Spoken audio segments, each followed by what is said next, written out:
Halo, assalamualaikum. Kembali lagi bersama kakak di Les Matkim. Oke, kali ini kita akan membahas ya untuk bagian esai penilaian tengah semester 1 kimia kelas 12. Ya, langsung saja ya, soal nomor 1 untuk pilihan ganda ada bisa lihat di YouTube kakak di Matkim privat ya. Nomor 1, diketahui reaksi redoks berikut zat yang bertindak sebagai reduktor adalah. Oke, reduktor itu adalah zat yang mengalami oksidasi. Sedangkan oksidasi itu ditandai adanya biloks yang naik ya. Jadi biloksnya naik. Kita akan langsung saja. Ki ditambah dengan H2SO4 menghasilkan K2SO4 ditambah dengan I2 ditambah dengan H2S ditambah dengan H2O. Ki nanti yang mengalami perubahan bilok itu adalah I-nya, karena I di sini ada unsur bebas ya. Unsur bebas pasti mengalami perubahan bilok. Unsur bebas itu biloksnya 0. K itu adalah plus 1, maka I-nya adalah min 1. Min 1 ke 0 itu mengalami oksidasi. Nah, ini langsung ketemu jawabannya ya, Dek.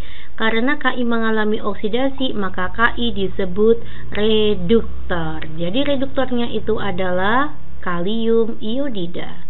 Oke. Nanti yang mengalami perubahan bilok selanjutnya adalah S ya. Nah, kayak gini.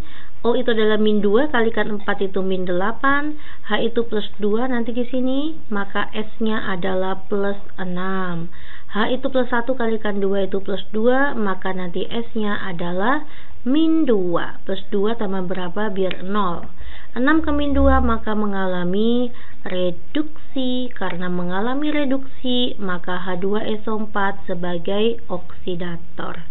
Oke ya, Dek, semoga kalian semuanya paham. Lanjut ke soal nomor 2. Jika diketahui N0-nya Cu adalah plus 0,34 volt, sedangkan N0-nya platina itu adalah plus 1,24 volt, harga potensial sel volta ya. Rumusnya SL itu adalah E reduksi dikurangi dengan E oksidasi. Kita lihat ya dari reaksi pada soal itu adalah Cu ditambah dengan PT2+ menghasilkan Cu2+ ditambah dengan platina. Cu menjadi Cu2+. Di sini biloksnya plus 2, di sini biloksnya 0. 0 kedua mengalami oksidasi. Selanjutnya PT2+ biloknya 2 menjadi PT.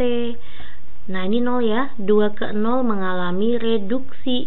Jadi di sini yang mengalami reduksi adalah platina, maka nanti N0-nya platina, yang mengalami oksidasi adalah Cu dikurangi dengan N0-nya Cu.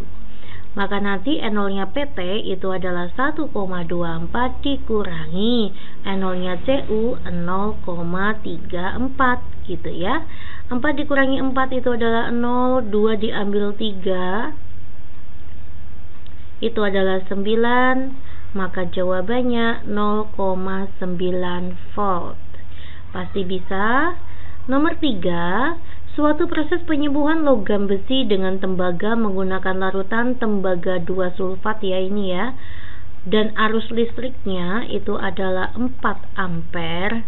Jika proses tersebut dilakukan selama 30 menit,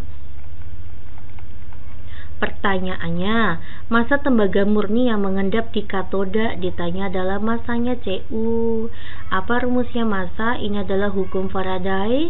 1 ya, rumusnya adalah E kalikan I kalikan T dibagi dengan 96.500. Apa itu rumusnya? E itu adalah AR dibagi dengan biloks. Atom relatifnya siapa? Karena yang mengendap Cu, maka AR-nya Cu. Biloksnya Cu berapa, Dek? Biloksnya Cu adalah 2. Di sini Cu-nya 2+. Oke, saya masukkan ya. Maka nanti 63,5 dikali I-nya 4, T-nya itu wajib detik ya. Maka nanti 30 dikalikan 60, saya bagi dengan ini, biloksnya Cu adalah 2, dikali 96.500. Ya gitu ya. Nolnya hilang 2, maka bawah juga hilang 2. 6 dibagi 2 itu adalah 3. Maka nanti 63,5 dikali 4 dikali 9 ini ya, itu adalah 36. Saya bagi dengan 965. Jawabannya adalah 2,368 gram. Oke ya Dek ya. Pasti kalian semuanya bisa. Lanjut ya, kita masuk ke soal nomor 4. Sebanyak 4 liter larutan KOH, saya tulis di sini ya, ada kalium hidroksida sebanyak 4 liter.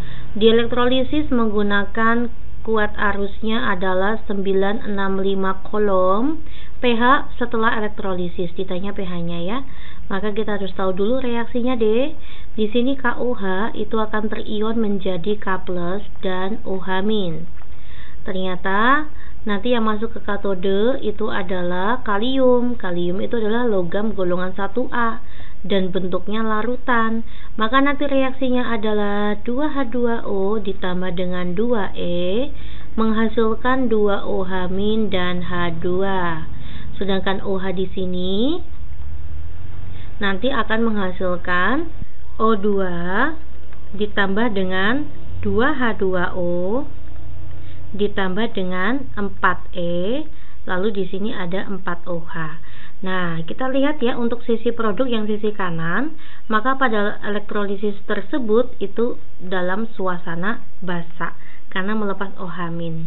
Ya, karena kita tahu ya suasananya basa, nanti rumusnya OH- itu adalah konsentrasinya. M di sini rumusnya nanti adalah mol dibagi dengan volume. Lah sedangkan mol itu kita bisa gunakan I kalikan T dibagi dengan 96500 dikali dengan bilox. Biloxnya siapa? Biloxnya OH. OH itu biloxnya 1 dibagi dengan volume. Volumenya itu adalah 4 liter. Begitu ya Dek ya. Oke, saya akan lanjutkan ke sana ya Dek. Maka nanti I kali T adalah 965. 965 saya bagi dengan 96500 dikali biloxnya OH itu adalah 1, saya bagi dengan 4. Ini hilang ya. Maka nanti 1/100 dikali dengan 4. Hasilnya adalah 2,5 kali 10 pangkat min 3. Ya, inilah nilai OH-nya. Setelah ketemu OH- nanti adik akan bisa mencari POH ya. Nanti rumusnya POH itu adalah min log OH-, min log 2,5 kali 10 pangkat min 3. Oh ini ada, sorry, ini juga ada M-nya ya, min 3. Selanjutnya hasilnya adalah 3 min log 2,5. Maka nanti kita bisa ketemu pH. pH itu rumusnya adalah 14 dikurangi POH. Maka nanti 14 saya kurangi dengan 3 min log 2,5 ya. Nah, 14 kurangi 3 adalah 11. Min sama min jadi plus. 11 plus log 2,5. Itulah jawabannya. Pasti kalian bisa ya. Oke. Kita next masuk ke soal terakhir nomor 5 untuk room B. Metode yang paling tepat untuk melindungi pipa pengalir minyak bumi yang ditanam dalam tanah dari korosi adalah ya bisa menggunakan perlindungan katodik.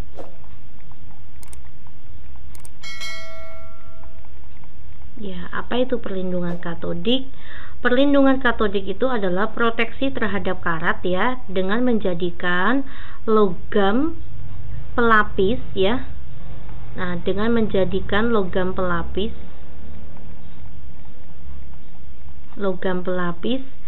sebagai katoda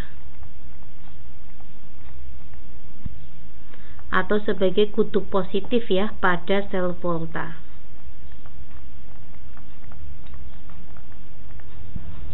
Yang nanti kerjanya menerima elektron sehingga tidak akan mengalami oksidasi atau pengaratan. Perlindungan katodik contohnya dengan cara melapisi pipa tersebut menggunakan logam Cu ya, atau tembaga. Ya, terima kasih perhatiannya ya Dek. Semoga paham semuanya. Simak kembali video Les Makin privat lainnya. Assalamualaikum.